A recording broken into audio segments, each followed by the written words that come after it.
Well, I'm supposed to start with who am I? That great eternal question. You ever asked it? Well, you all did at one point. It's a question of whether you keep asking it or whether you give up on it, like most people. Who am I? And of course, being a behavioural psychologist, I would then switch that and say, who are you? Okay? And what I did, I literally asked thousands and thousands of people, and I began to hear and see and feel the patterns. And gradually it dawned on me that there were some very, very clear things about the nature of self. It was a very lucky beginning, as I'll show you in a moment. Nowadays, I have to very quickly point out that there are different kinds of selves, not just different, say, social selves, but there are different kinds of self. An ontological self is the kind of self we investigate when we ask, what are you? What are you made of? What's the stuff? Okay? Does anyone feel they are their physical body and any other point of view is silly? Does anyone feel, this is me, are you trying to start a fight, Kingsland, you know, asking me questions like that? Because that's how, if you have a physical body and I say, what are you? You know, it's damn obvious what I am, you know, what are you trying to do? But to other people, how many of you feel that's a fair question to ask, what are you? Any of you think of yourself as not really purely the body? Anybody feel they're a kind of soul or something moves in and out? I've got some nice nods here, you know, cautious nods going on here. Is anyone looking behind? Okay, well, I went around the world, you know, getting past the cultural barriers, asking these kind of questions. And it was a very exciting journey. I'll give you the outcomes in just a moment. The ontological self, what we are, whether we're mind or body or spirit or whatever kind of stuff we are, that is a very different kind of self to the social self. To have an ontological self, you've just got to interact with the world. You know, if you were brought up by chimpanzees, Tarzan or whatever, you would have an ontological self. You wouldn't have good English. You need other people for full-fledged language, English. Okay? As soon as you get into working with other people, strange things. Have you ever thought about these people around you? They have insides like yourself. It's really, really weird. So do a quick look around, and if you look around the room very, very quickly, I'll tell you how to figure out which one of these people here is you. Have a look round, have a look round, have a look round.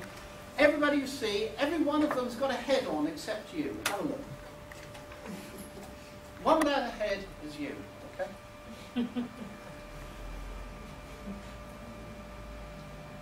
That was all good fun in the 60s, that sort of stuff. So,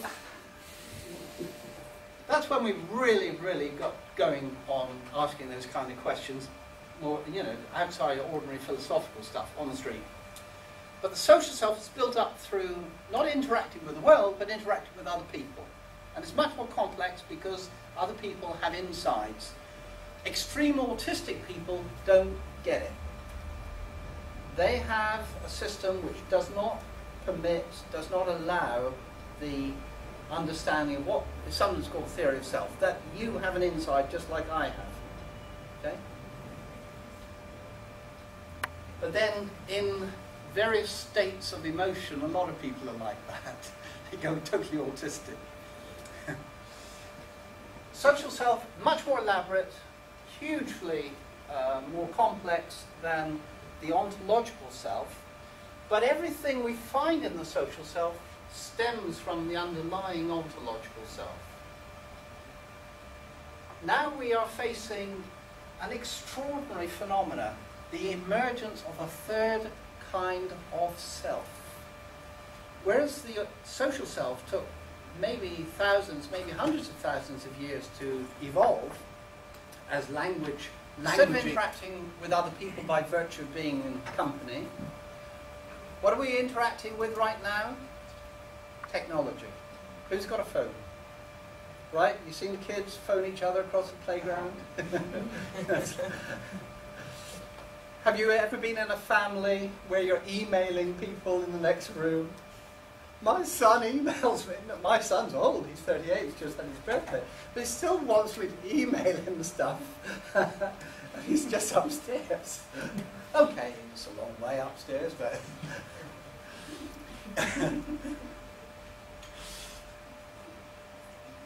The interaction with technology, and I for one spend many, many hours every day interacting with technology primarily, even if it's Skype, that is creating a totally different kind of mind. Now, I've been prattling on about this for a while, and it's beginning to come out, especially Baroness Green, something or other, isn't it? Just a minute. Greenfield, Baroness Greenfield, who, there's a book reference there, Tomorrow's People, but she's also writing current articles. She's more worried even than I am, okay, because she has seen the effects, and reckons you can see it even in the behaviour of brain. So there are more update stuff than that, but if you Google Susan Greenfield, you'll get her views. Very interesting. So it's not just I thought it was me originally talking about the cyber self, but it's the new kind of construction of being a person that comes out of primarily interacting with technology. And I could do a whole lecture on it, but I dare not.